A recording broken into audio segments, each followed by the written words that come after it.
በቃ በጣም ተናድጄ ስለነበረ በስለት ወጎ አሁን ለገላግለ አልፈራህም። ይሳል አየው ልኳ አቅም እኔ ሳሚ እንኳን አንተ ማንም አይጎዳኝ። ከአንተም ጋር ሆነ ከእናትህ ጋር ምንም አይነት ችግር የለብኝ። ግን አንድ ነገር ልንገርህ፣ ሁለታችንም ይገርጣል። የእናት ማጣት ህመሙን ከአንተ በላይ ነቅባለሁ። ከቃል ክፍል ገብተህ ፒሲዋ ላይ ያለው ሙሉ ፋይል ኮፒ ታደርጋለህ። እሱን ካደረግክ በኋላ ግድ መስጠት አለብኝ። ስለ ዳግም የፍቅር ደብዳቤ ልጻፍና እሱ እንድታይ አደርጋታለሁ። ሳሚና ዳጊ በአንድ ላይ ተባብረው በኃይሉን መበቀል ይፈልጋሉ። ሳሚ ከአንተ በላይ እኔ በጣም ጉዳትን አውቀዋለሁ። አንተ አሁን እናትህን በህይወት አግኝታል። ነገር ግን የኔ ህይወት ተበላሽቶ ነው ያለው በኃይሉ ለዚህ ሁሉ ነገር መቀጣት አለበት በማለት እንግዲህ ዳጊ አብሮት እንዲሰራ እየጎተጎተው ይገኛል። ይሁን እንጂ ዳጊ አንተ ነህ በኃይሉን የምትጎደው፣ አንተ እኮ ማለት ጅራት ግን እየቆላህ ከበኃይሉ ኋላና ስርስር ማለትን አትተውም በማለት እንግዲህ ይጋፈጠዋል። ነገር ግን ዳጊ ከዛ ቀደም ብሎ እንግዲህ በቢላዋ ሊወጋውም ነበረ። ይሁን እንጂ ሳሚ ጀግናና ታታሪ ስለሆነ ራሱንም ከመወጋት አድኗል። ሆኖም እንግዲህ ልቡን ትንሽ ወጋ ሊያደርገው ሲል ወዲያውኑ ለቀም አድርጎታል ቢላውን እንግዲህ ለቀም ካደረገው በኋላ እንተ ህፃን ልጅ እኔ እስከዛሬ ዛውቄ ነው እንጂ ዝም የምልህ አንተን መጉዳት ወይም ደግሞ ማጥቃት አክቶኝ አይደለም። ስለዚህ አርፈ ስራን ብትሰራ የተሻለ ነው በማለት እንግዲህ ቢላውን መንጭቆ ሊወጋው አስቦ ከዛ ግን እኔ እናንተ አሁን ላይ በአንድ ተባብረን መስራት ስላለብን ይህንን ነገር ላደርግብህ አልችልም። ስለዚህ የምትፈልገው ነገር ካለ ንገረኝና አብረን እንስራ በማለት ሳሚ ከእሱ ጋር እንዲሰራ ያማክረዋል።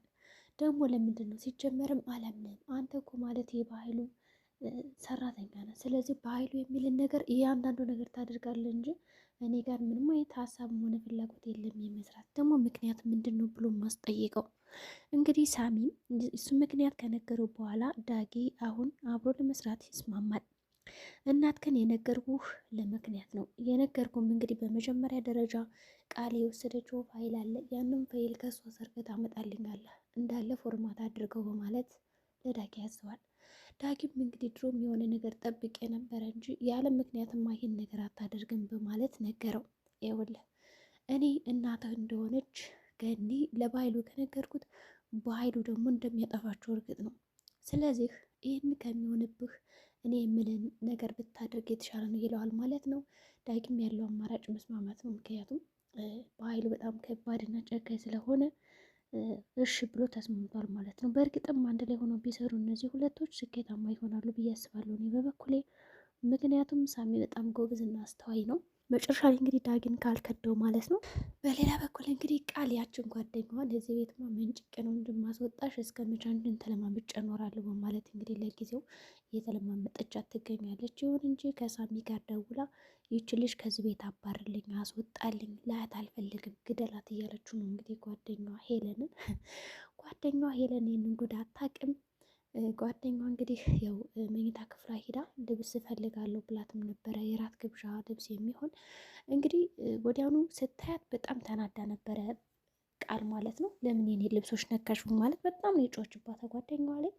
ጓደኛዋም እንግዲህ ምን ችግር አለው ልብስ እኮ ነው ይህን ያክል ምንድን ነው ይህን ያክል በቃ ተጠይፈሽኛል፣ ሲጀመር እኔ እና አንቺ ብዙ ነገር አብረን እንዳላደረግን አሁን ለልብስ እንደዚህ ማመናጨቅ ምንድን ነው እሺ ብላ በጣም ከፋት ማለት ነው ልጅቱ። ግን ያው እሺ በቃ ጓደኛዬ ምናምን ብላ ቃል ምክንያቱም ካስከፋቻት ለሰላም ሄዳ እውነቱን እንደምትናገርባት ስለምታውቅ ጠንቅቃ ለማስከፋት አልሞከረችም ማለት ነው። በሌላ በኩል እንግዲህ ብሌን ያሰበችው ሀሳብ አለ። ይቺ ልጅማ በቁሜ ሀብትና ንብረቷን ስዘርፋትና ስገላት አላይም። ስለዚህ የሆነ ነገር ማድረግ አለብኝ ትልና ደብዳቤ መጻፍ ጀመረች። እውነቱን ለትዬ ለመናገር ጽፋለች። ነገር ግን እየጻፈችው እያለ ወዲያውኑ ቃል መጣችባት። ቃል የመጣች ጊዜ ግን ቃልማ ይህንን ጽሁፍ በእርግጠኝነት በቀላሉ እንደዛ አትተወኝም፣ አትለቀኝም። ስለዚህ የሆነ ነገር ማድረግ አለብኝ ትልና ሌላ ሁለተኛ ደብዳቤ ፎርጅድ የሆነ ነገር ትጽፍና ቃል እንድታየው ታደርጋለች። ቃልም እንግዲህ ይህንን ደብዳቤ ካየችው በኋላ አሁንም ደስ የፍቅር ደብዳቤ ይጻፋል እንዴ ምኒቱ ሞኝ ናት እያለች እንግዲህ በጣም ነው እንግዲህ የሰደበችው ማለት ነው እንደተለመደው። በሌላ በኩል እንግዲህ ቃል አሁን ላይ ያው ዳጊን ትወደዋለች። ስለዚህ ፏ ዝንጥ ብላ ዳጊን ለማሳሳት እየሞከረች ነው። ነገር ግን ዳጊና ብሌን የተማከሩት ምክር አለ። እንግዲህ ምክሩ ስራውን በአንድ ለመስራት እያሰቡ ነው።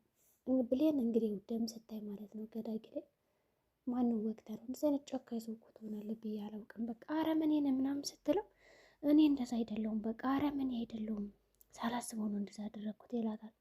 ምንድን ነው ነገር ታዲያ ስትለው እንግዲህ ይኸውልሽ ጉዳዩ እንደዚህ ነው ይልና ዳኪን ሄጄ ልወገው ነበረ በስለት ላስፈራራው፣ ግን እሱ እንደዛ አላደረገም አለኝ። እንዴ አንተ ምንድን ነው ይህን ያክል? እናትህን እኮ የነገረ እሱ ነው፣ ባለውለታ ሲገባ ጭራሽ ሄደህ ልትወገው ነው በቢላዋ ብላ በጣም ጮችበት ማለት ነው። ሆኖም ግን አንቺ እንዳሰብሽው አይደለም በማለት ነው የመከራት። ከዛ በኋላ እንግዲህ እንደምንም አድርጋ ያው አባብላ በአንድ ለመስራት ይመካከራሉ። ስለዚህ ያቺ የቃል ጓደኛ ሞታለች፣ ግን ከቤት ከወጣሽ በኋላ እንዳትመለስ ተብሏል። እንግዲህ ሳሚ ማለት ነው። ግን አላቃትም እኮ ልጅቷ ማናት እንዴት ነው ምናምን ሲላት ፎቶ ልክላለሁ ትለዋለች። የሚገርመው ነገር እንግዲህ ጓደኛዋ ሆና እንኳን አንድ ቀን ፎቶ አብረው አልተነሱ። ወይኔ ፎቶ የለኝም በማለት ፍለጋ ጀመረች።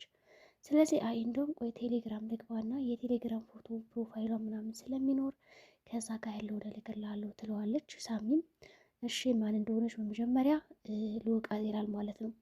ግን እዚህ ጋር አሁን ቃል ምንድን ያደረገችው የኔ እናንተን ሚስጥር አውቃለች፣ ልጇ እንዳልሆን አውቃለች። ስለዚህ የአንተን ሁሉ ሚስጥር ነው ያወቀችው እና ይች ልጅ በቶሎ መወገድ አለባት ነው ያለችው። ግን እኮ የታወቀባት የእሷ ነው እንጂ የሳሚ አልነበረም። ግን የቃል ሀሳብ ምንድን ነው? ብቻ ይች ጓደኛዋ እዛ ቤት እንድትባረርና እንድትጠፋ ትፈልጋለች። ከዛ እንግዲህ ምናልባትም ሳሚን ይህንን ነገር ከፈጸመለት በኋላ አንተ ነህ ብላ ልክ እንደ ባህሉ እስር ቤት መወርወሩን አትተውም ማለት ነው። ስለዚህ ሳሚ ምንድን ያደረገው ከዳጊ ጋር በነበረው ቆይታ ጥሩ ሀሳብ ነው እንግዲህ የተማከሩት። በኃይሉ ይህን ነገር ካወቀ እንደሚጨርስ እርግጥ ነው ብሎታል። ከዛ በተጨማሪ ደግሞ ፋይል እንዲሰርቅለት አዞታል። ስለዚህ ዳጊ ይህን ነገር ያሳካው ወይስ አያሳካው? እንዲሁም ደግሞ ሳሚ በዛ ቃለ ምልልሳቸው ላይ ምንድን ያለው እኔ መጨረስ ብፈልግ የሆነ ነገር ማድረግ ብፈልግ እዚህ በላይ አድርጋለሁ፣ ግን እኔ ዝም ስላልኩ ነው አውቄ። ስለዚህ እንደዚህ መሆን የለብም እኔ ጋር ብትስማማ ነው የሚሻለው በማለት አብረው ተስማምተው እየሰሩ ነው። ቃልም እንግዲህ እዛ ክላስ የምትወጣ ሰው አይደለችም። በቃ መኝታ ክፍሏን በጣም የምትወደው ብሌንም ለማጽዳት ሞከራ፣ ግን ደግሞ በዛ ስበት ሀከላሷ ገብታ ያንን ፋይል ለመስረቅ ብትሞክርም አልተቻለችም። ጭራሽ በጣም የጮችባት ምን ታረጊ መጣሻ ክፍሌ ነይ ውጭልኝ በማለት አውቃ እንኳን ውሃውን ደፍታ ልታጠዳ ብትሞክርም ነቃችባት። የሚገርመው ነገር ከዛ ያላት አማራጭ ደብዳቤውን ያውቃ እንድታዩ ማድረግ ነው። እንግዲህ ሽጉጥ ናረገችው ከላይ ማለት ነው። ስለዚህ ቃልም ተሸውዳለች። ነገር ግን ይሄ ነገር ለተወሰነ ጊዜ ነው እንጂ በእርግጠኝነት ቃል የምትሸወር ልጅ አይደለችም ማለት ነው። ትጠረጥራለች ሌላ ኦሪጂናል ደብዳቤ እንደጻፈች ብዬ አስባለሁ። እንዲሁም ደግሞ ከዛ ክፍል ካልገባው ካላጠደው እያለቻ ስለነበረ ፋይሎቿ ራሱ እንኳን ቢጠፉ በእርግጠኝነት ብሌን ናት የሰረቀችው ብላ ታስባለች ማለት ነው። ይህን ያደረገችው እንግዲህ ለእናቷ ስትል እንዲሁም ደግሞ ለዳጊ ስትል ነው። ዳጊ ይህንን ነገር አምጣልኝ ብሎ ከሳሚ ስለተላከ ከእሷ ክፍል ደግሞ መግባት አይችልም። ስለዚህ ከሁሉም ነገር እኔ እቀድማለሁ፣ ብቻ አንተ ከዛ ክፍል አስወጣት፣ ከዛ የሆነ ነገር በላት ብለዋለች። እንግዲህ ፊት ለፊቷ ደውሎ ስልክ በቃ እያወሩም ነበረ። በዚህ መሀል እንግዲህ ያው እየቀናሽ ነበር ማለት ይቻላል። እንግዲህ ብሌን እወዳለሁ አፈቅራለሁ እያለች እንግዲህ ፊት ለፊቱ ያው ቃሉን ሰምታለች። የአንዳንድ የተነገረችውን ነገር ስተንኳሻትም ነበር። ዳጊ በጣም እየተንቀጠቀጠ ነው ስልኩን ያወራት እና ደግሞ የሚገርመው ነገር ማለት ነው እንደዛ አለችው። ፈራህ እንዴት አሳስተኛለህ ብለህ ምናምን ስትለው እንግዲህ ዳጊ ያው ዝም ነው ያለ። በእርግጥም ቃል አምሮባት ነበር ሄደችው ወደዛ መኝታ ክፍል። የሚገርማቸው ነገር ዳጊ እንግዲህ ላበላብ ሆኗል። የእውነት በቃ እንግዲህ ራሱን መቋቋም አቅቶት የሆነ ነገር ያደርግ ይሆን? ብቻ እንግዲህ መጨረሻው ምን እንደሚሆን በጣም አጓጊ ነው።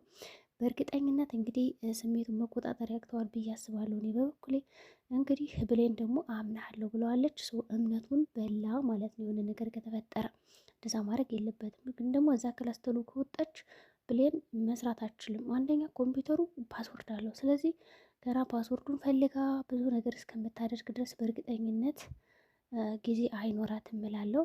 እንዲሁም ደግሞ እሱ ራሱ ይጠቃል፣ ይሸነፋል። ለብዙ ጊዜ መቋቋም አይችልም ነገሮችን ማለት ነው።